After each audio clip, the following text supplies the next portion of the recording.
The cop laughed when the man didn't answer. No attitude, no fear, just silence. People nearby smirked, another quiet guy getting pushed around. What no one knew was that this man had ended fights in under a minute, broken legends in the octagon, and trained his whole life to stay calm when violence was closest. And in the next few moments, that silence was about to terrify everyone watching. The diner was nearly empty, the kind of place that stayed open more out of habit than hope. Rain streaked down the windows, blurring the streetlights outside into long, tired lines. At the far end of a booth sat a man alone, shoulders broad beneath a plain gray hoodie, hands wrapped around a mug that had long since gone cold. He didn't scroll his phone. He didn't fidget. He just sat there quietly, breathing slow, eyes unfocused, like the world had learned to pass him by without permission. The bell above the door rang sharply, cutting through the hum of the lights. A police officer stepped in, shaking rain from his jacket, boots heavy against the tile.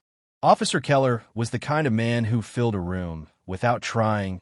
Loud laugh, louder presence, the confidence of someone used to people stepping aside.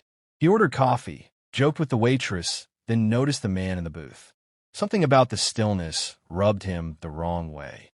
Silence always did. Keller stared openly now, his eyes scanning the man like he was solving a puzzle he didn't respect. The hoodie, the calm, the fact that he didn't look up. Keller smirked and made a comment loud enough for the room to hear. Something about quiet types, always hiding something. The waitress didn't laugh. The man didn't react. That annoyed Keller more than open defiance ever could. He walked closer, stopping at the edge of the booth. Asked the man what he was doing out so late.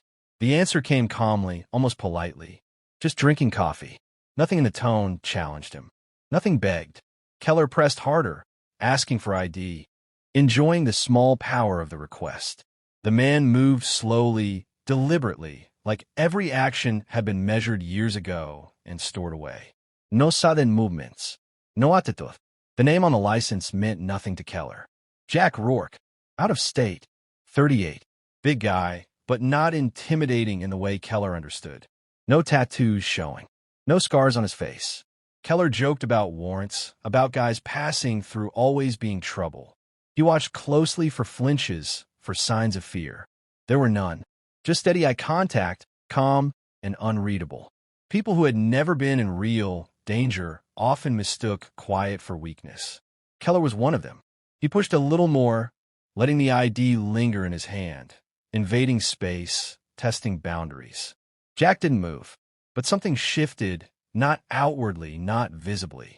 Just a subtle tightening in his posture, the kind only trained eyes would notice. Keller felt it without understanding it and mistook it for nerves. He smiled wider. What Keller didn't know was that Jack Rourke had spent most of his adult life being screamed at by men twice as angry and twice as dangerous. He had learned early that emotion wasted energy, and wasted energy lost fights. In packed arenas, under blinding lights, with thousands chanting for his blood, he had learned how to stay calm while chaos tried to swallow him whole. He had also learned restraint. Years earlier, Jack had been a name commentators shouted. A champion whose knockouts played on repeat highlights. A man who had broken champions with precision, not rage. But that life came with injuries, with surgeries, with a quiet exit most fans barely noticed. He didn't miss the spotlight. He missed the discipline, the order, the silence before the bell. Keller finally handed the ID back, then lingered, saying something about keeping an eye on him. It was half threat, half joke. Jack nodded once. That should have been the end of it. It wasn't. Outside, the rain had slowed to a drizzle when Keller followed Jack out a few minutes later. Said he needed to ask one more question. The parking lot was empty, the neon sign buzzing overhead. Keller stood too close now. Jack smelled alcohol on his breath. Not enough to matter. Enough to explain the confidence. Keller mocked the way Jack spoke. Too calm. Too controlled. Asked if he thought he was tough because he worked out. Jack said nothing. Silence stretched, heavy and uncomfortable. Keller scoffed, stepped closer again, poked Jack's chest with one finger. That was the mistake. Jack moved, not fast, not flashy, but efficient. Keller felt the world tilt before his brain caught up. One moment he was smirking, the next he was on the ground, breath gone, arm trapped in a position it was never meant to be in. Pain exploded through his shoulder, sharp and absolute. Jack's voice was calm in his ear, almost gentle, explaining exactly how close the joint was to breaking. "I don't want to hurt you," Jack said quietly. "So don't make me."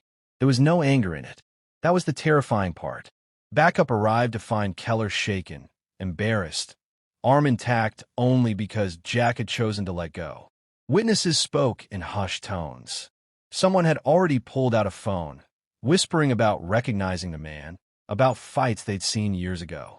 A name started circulating, followed by disbelief. Jack answered questions politely, explained everything plainly. The security cameras backed him up. The restraint, the warning, the choice. By the time the rain stopped, Jack was gone long before the last patrol car pulled away. No dramatic exit, no final glance back. Just a quiet figure disappearing into the wet glow of the streetlights. Hoodie up, hands in his pockets, blending back into a world that no longer recognized him. That was how he preferred it. Fame had once followed him everywhere. Now, anonymity felt like breathing again. Officer Keller didn't speak much after that night. The arm healed, but something else lingered. He started hesitating before raising his voice, before stepping into someone's space. The joke stopped. His fellow officers noticed the change, though none of them said anything out loud. Pry made sure of that. But every so often, when a call came in late at night, Keller's eyes would drift, scanning faces differently, measuring silence instead of noise. A week later, the diner's security footage leaked online. Not the takedown, just the moment before it. The stillness, the calm, the way Jack never postured or flinched. Comments exploded beneath the video. Some recognized him immediately. Others argued it couldn't be the same man. Not the champion they remembered roaring under arena lights. But the old fans knew. They always did. The story spread, but it lost something each time it was retold. People focused on the fall, on the humiliation, on the idea of a cop being overpowered. Almost no one talked about the restraint, about the choice Jack made not to finish it. Violence was easy to sensationalize. Control was harder to sell. Jack didn't see any of it. He was already miles away, driving through the night, the radio low, the road stretching endlessly ahead. His shoulder ached in the familiar way that never fully left him. Old injuries reminding him of old lives.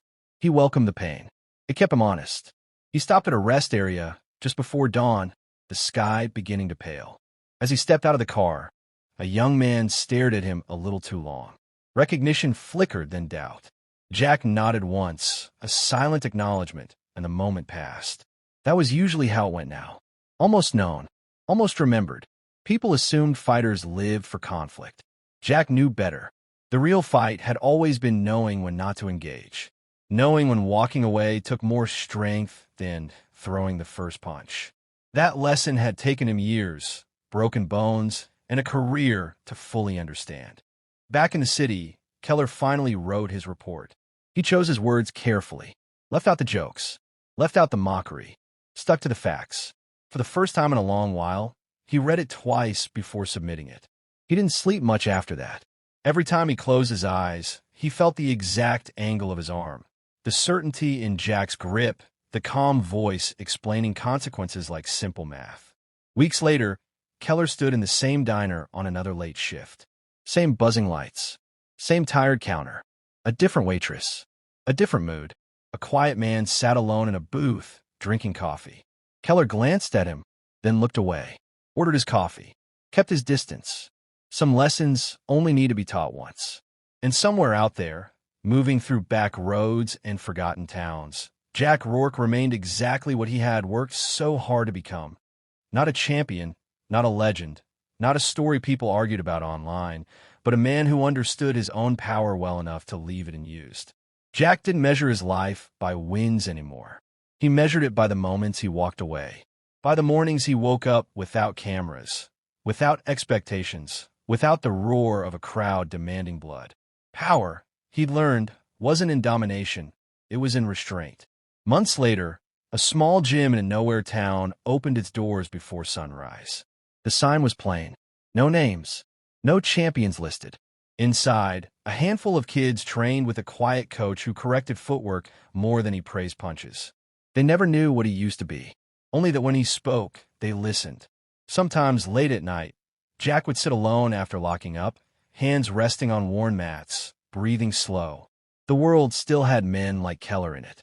Loud men, careless men, but also had choices. And Jack had already made his. He stayed quiet, and the quiet stayed undefeated.